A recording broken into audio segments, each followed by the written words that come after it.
Question. ഗാന്ധിയും അരാജകത്വവും എന്ന ഗ്രന്ഥം രചിച്ചത് ആരാണ്? ചേറ്റൂർ ശങ്കരൻ നായർ. 1922 ഗാന്ധി ആൻഡ് അനാർക്കി എന്ന പുസ്തകം അദ്ദേഹം രചിക്കുന്നത്.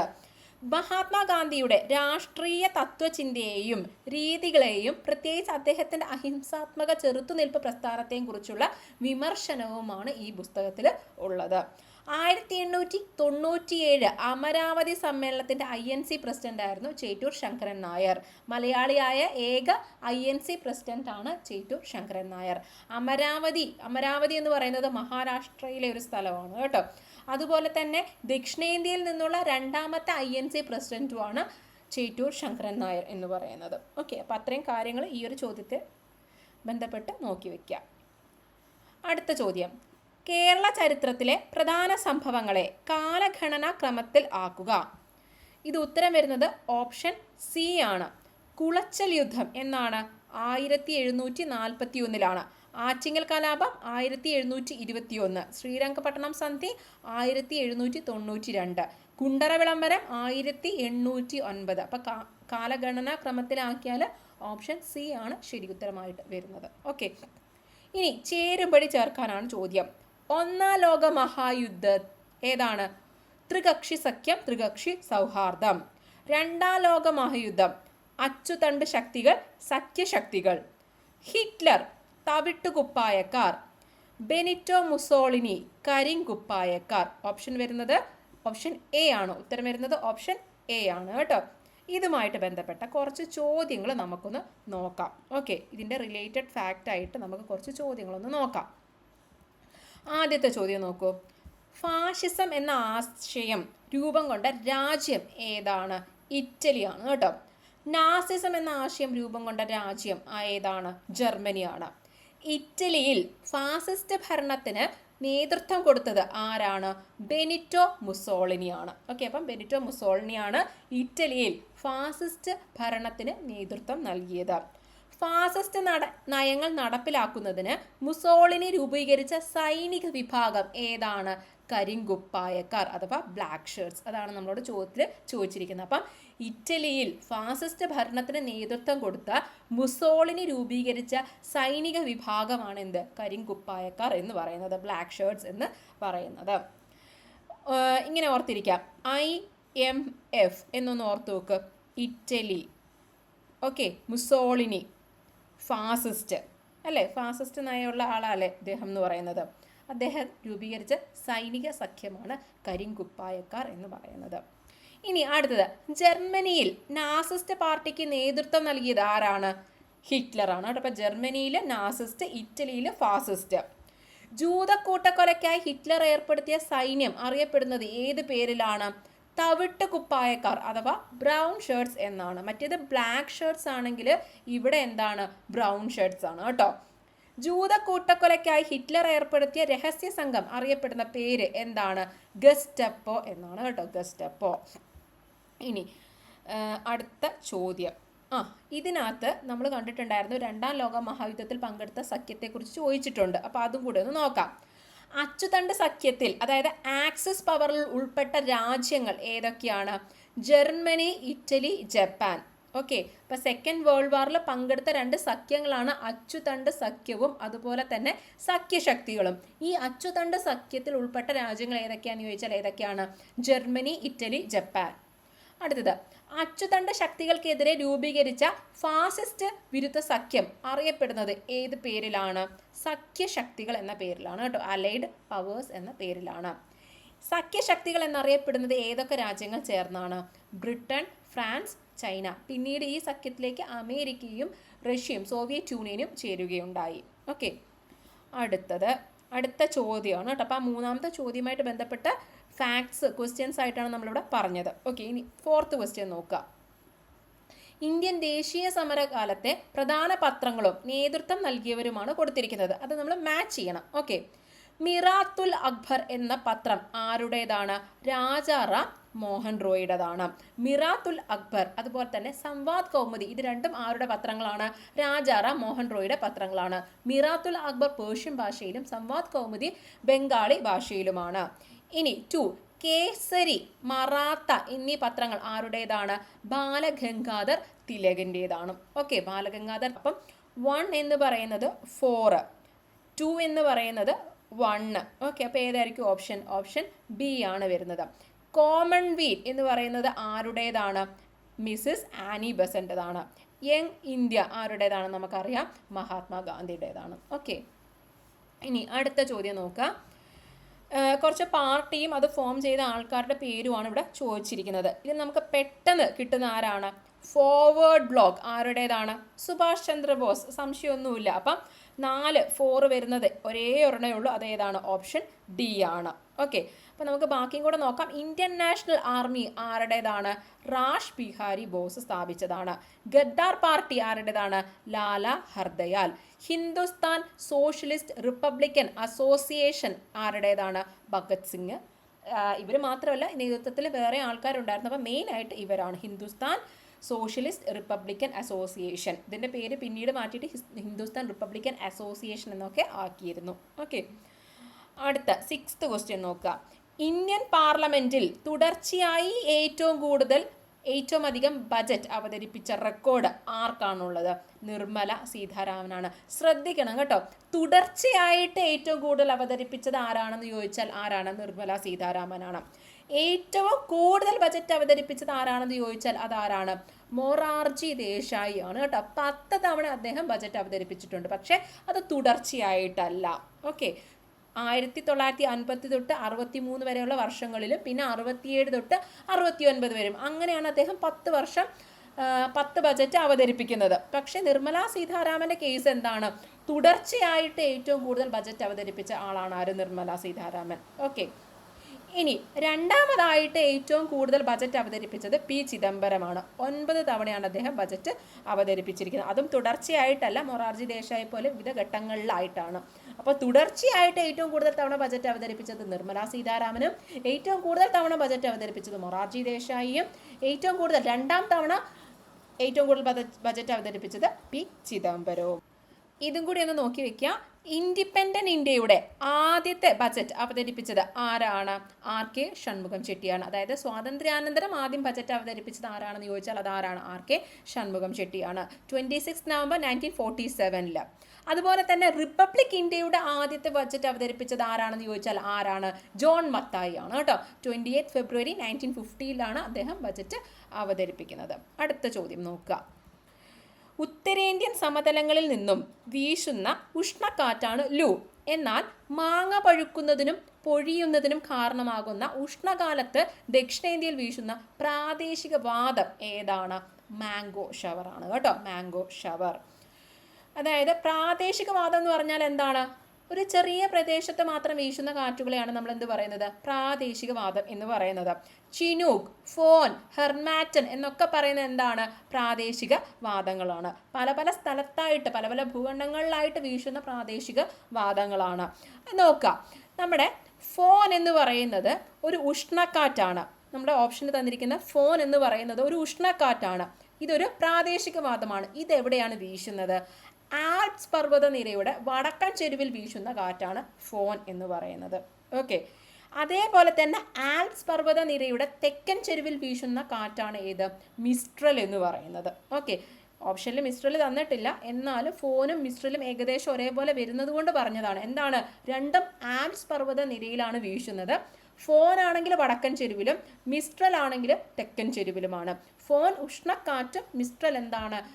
ശൈത്യക്കാറ്റുമാണ്. അതുപോലെ തന്നെ ഹെർമാറ്റൻ നോക്കുക. ഹെർമാറ്റൻ എവിടെ വീശുന്ന കാറ്റാണ്? പ്രാദേശിക വാദമാണ്. സഹാറ മരുഭൂമിയിൽ നിന്ന് ആഫ്രിക്കൻ ഭൂഖണ്ഡത്തിലെ പടിഞ്ഞാറ് ഭാഗത്തേക്ക് വീശുന്ന വരണ്ട ഉഷ്ണക്കാറ്റാണ് ഹെർമാറ്റൻ എന്ന് പറയുന്നത്. ഡോക്ടർ വാദം എന്നും അറിയപ്പെടുന്ന ഒരു കാറ്റാണ് ഹെർമാറ്റൻ എന്ന് പറയുന്നത്. ചിനൂക്ക് എന്ന് പറയുന്നത് എവിടെയാണ്? അമേരിക്കൻ ഭൂഖണ്ഡത്തിൽ വീശുന്ന കാറ്റാണ് ചിനൂക്ക് എന്ന് പറയുന്നത്. ഓക്കെ, അടുത്ത ചോദ്യത്തിലേക്ക് പോവാം നമുക്ക്. ഭൂമി സൂര്യനോട് ഏറ്റവും അടുത്ത് വരുന്ന ദിനം സൂര്യ സമീപ ദിനം അല്ലെങ്കിൽ പെരിഹീലിയോൺ എന്നറിയപ്പെടുന്നു. പെരിഹീലിയോൺ ദിനം എന്നാണെന്നാണ് നമ്മളോട് ചോദിച്ചിരിക്കുന്നത്. എന്നാണ്? ജനുവരി 3-നാണ്. അന്നാണ് ഭൂമി സൂര്യനോട് ഏറ്റവും അടുത്തായിട്ട് വരുന്നത്. ഇനി അപ്ഹീലിയൻ എന്ന് പറഞ്ഞാൽ എന്താണ്? ദൂരെ വരുന്ന ദിവസം. അതെന്നാണ്? അത് ജൂലൈ 4 കേട്ടോ. അപ്ഹീലിയൻ. അടുത്ത ചോദ്യം, ഇന്ത്യയുടെ കാലാവസ്ഥ, ജനജീവിതം എന്നിവ രൂപപ്പെടുത്തുന്നതിൽ ഉത്തരപർവ്വത മേഖല വഹിക്കുന്ന പങ്കുമായിട്ട് ബന്ധമില്ലാത്ത പ്രസ്താവന ഏതാണ്? നമുക്കറിയാം, നമ്മുടെ ഇന്ത്യൻ ഭൂപ്രകൃതിയെ 4 ആയിട്ടാണ് തരംതിരിച്ചിരിക്കുന്നത്. ഏതൊക്കെയാണ്? ഉത്തരപർവ്വത മേഖല, ഉത്തരമഹാസമതലം, ഇങ്ങോട്ട് ഉപദ്വീപീയ പീഠഭൂമി, പിന്നെന്താണ്? തീരപ്രദേശം. അങ്ങനെ 4 ആയിട്ടാണ് തരംതിരിച്ചിരിക്കുന്നത്. അതിൽ നമ്മളോട് ചോദിച്ചിരിക്കുന്നത് ഉത്തരപർവ്വത മേഖലയെക്കുറിച്ചാണ്. നദികളുടെ ഉത്ഭവ പ്രദേശം ശരിയാണ്.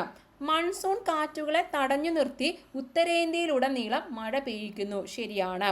ഉഷ്ണകാലത്ത് തെക്ക് നിന്ന് വീശുന്ന വരണ്ട ശീതക്കാറ്റിനെ ഇന്ത്യയിലേക്ക് കടക്കാതെ ചെറുക്കുന്നു. ഉഷ്ണകാലത്തല്ല, ശൈത്യകാലത്താണ് കേട്ടോ. ശൈത്യകാലത്ത് അതുപോലെ തന്നെ തെക്ക് നിന്ന് വീശുന്നല്ല, വടക്ക് നിന്ന് വീശുന്ന വരണ്ട ശീതക്കാറ്റിനെയാണ് ഇന്ത്യയിലേക്ക് കടക്കാതെ ചെറുക്കുന്നത്. അപ്പോൾ ഇത് തെറ്റായ പ്രസ്താവനയാണ്.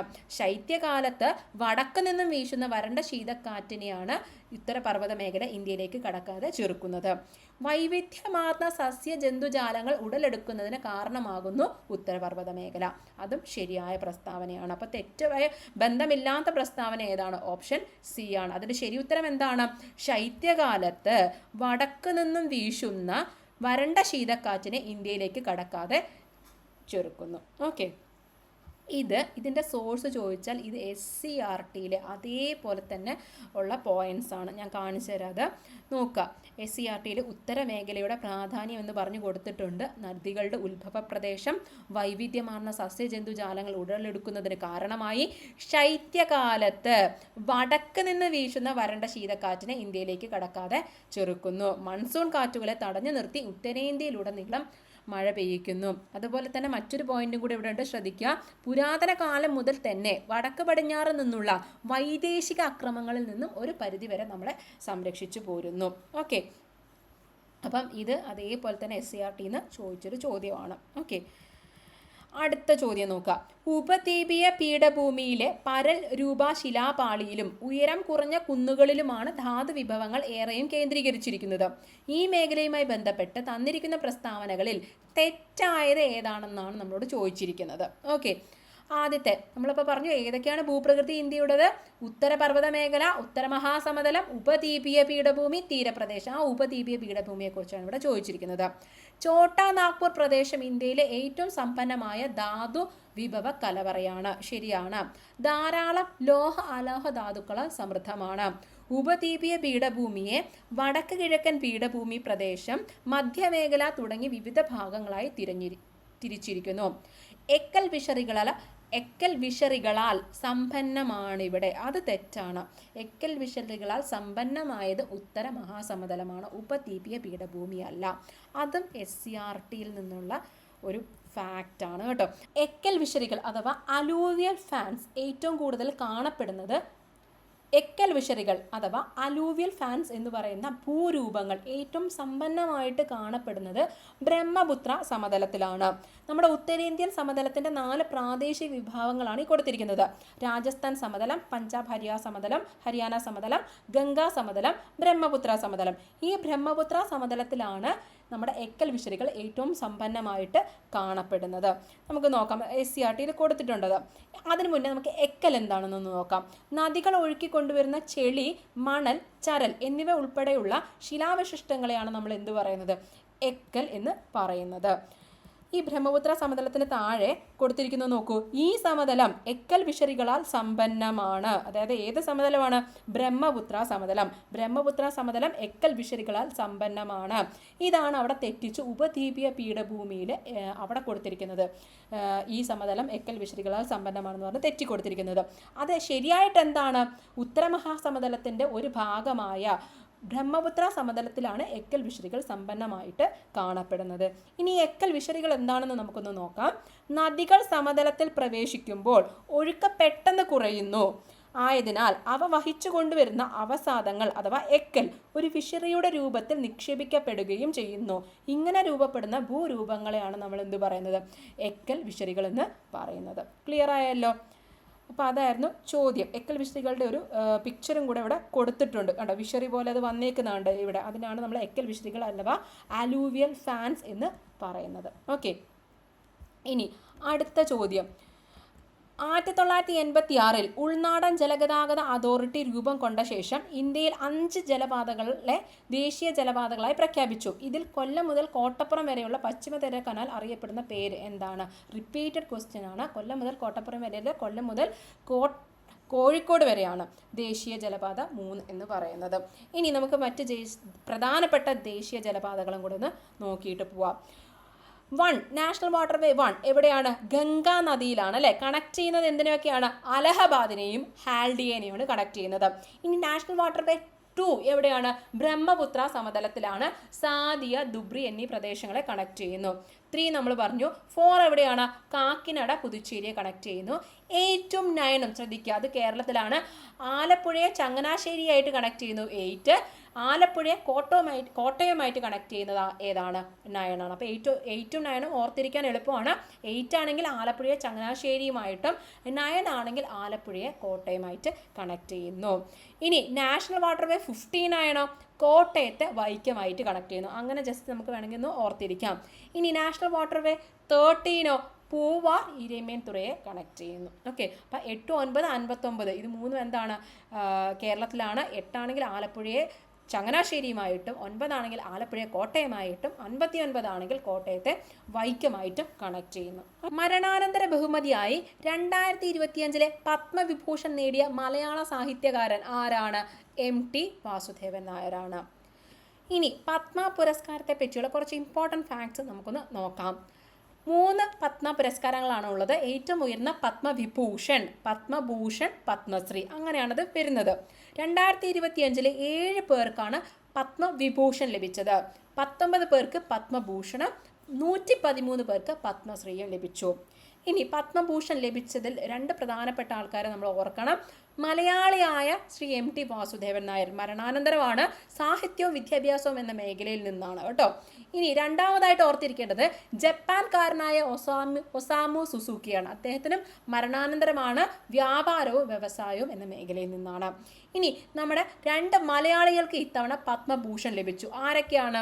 ശ്രീ ജോസ് ചാക്കോ പെരിയപുറം വൈദ്യശാസ്ത്രം, ശ്രീ PR ശ്രീജേഷ് സ്പോർട്സ്. ഇവർക്ക് 2 പേർക്കുമാണ് ഇത്തവണ കേരളത്തിൽ നിന്നും പത്മഭൂഷൺ ലഭിച്ചത്. ഇനി പത്മശ്രീ ലഭിച്ചൊരു മലയാളിയുണ്ട്. ആരാണ്? ശ്രീ ഇനിവളപ്പിൽ മണി വിജയൻ, സ്പോർട്സ് എന്ന മേഖലയിൽ നിന്നാണ്. ഓക്കെ, അടുത്ത ചോദ്യം നോക്കാം. കേരള മോഡൽ വികസന പദ്ധതി എന്നറിയപ്പെടുന്നത് ഏത് പഞ്ചവത്സര പദ്ധതിയാണ്? 10ാം പഞ്ചവത്സര പദ്ധതിയാണ്. വ്യവസായ, വ്യാപാര, വാണിജ്യ രംഗങ്ങളിലുള്ള സർക്കാരിൻ്റെ നേരിട്ടുള്ള പങ്കാളിത്തം കുറയ്ക്കുവാൻ ഉദ്ദേശിച്ചുള്ള നയം എന്താണ്? സ്വകാര്യവൽക്കരണം, പ്രൈവറ്റൈസേഷൻ. ഓക്കെ, അടുത്തത് സാമ്പത്തിക ചോർച്ചാ സിദ്ധാന്തം ആദ്യമായി അവതരിപ്പിച്ച ഇന്ത്യക്കാരൻ ആരാണ്? ദാദാഭായ് നവറോജിയാണ്. ഓക്കെ, ഇനി അടുത്ത ചോദ്യം നോക്കാം. ആസൂത്രണത്തിന് വേണ്ടി പ്ലാനിംഗ് കമ്മീഷന് പകരം ഇന്ത്യയിൽ നിലവിൽ വന്ന സംവിധാനം ഏതാണ്? നീതി ആയോഗ്. ഹോട്ടൽ വ്യവസായം താഴെ പറയുന്നവയിൽ ഏതു സാമ്പത്തിക മേഖലയിലാണ് പെടുന്നത്? തൃതീയ മേഖലയിലാണ്. സർവീസ് സെക്ടർ അല്ല, അപ്പോൾ അത് ടേർഷ്യറിയിലാണ് വരിക. ഇനി നെൽകൃഷിയുമായി ബന്ധപ്പെട്ട ശരിയായ പ്രസ്താവന തിരഞ്ഞെടുക്കുക. ഇന്ത്യയിലെ മുഖ്യ വിളകളിൽ ഒന്നാണ് നെല്ല്. കറക്റ്റാണ്. എക്കൽ മണ്ണാണ് നെൽകൃഷിക്ക് അനുയോജ്യം. ഉയർന്ന താപനിലയും മഴയും ലഭിക്കുന്ന പ്രദേശങ്ങളിൽ കൃഷി ചെയ്യുന്നു. ശരിയാണ്. ഒരു ഖാരിഫ് വിളയാണ് നെല്ലെന്ന് പറയുന്നത്. അതും ശരിയായ പ്രസ്താവനയാണ്. അപ്പോൾ ഓൾ ഓഫ് ദ എബവ് ആണ് ശരിയായ പ്രസ്താവന. ഇവിടെ ഖാരിഫ് വിളയെ പറ്റി പറഞ്ഞതുകൊണ്ട് നമുക്ക് ജസ്റ്റ് ഖാരിഫ് വിളകൾ ഏതൊക്കെയാണെന്ന് നമുക്കൊന്ന്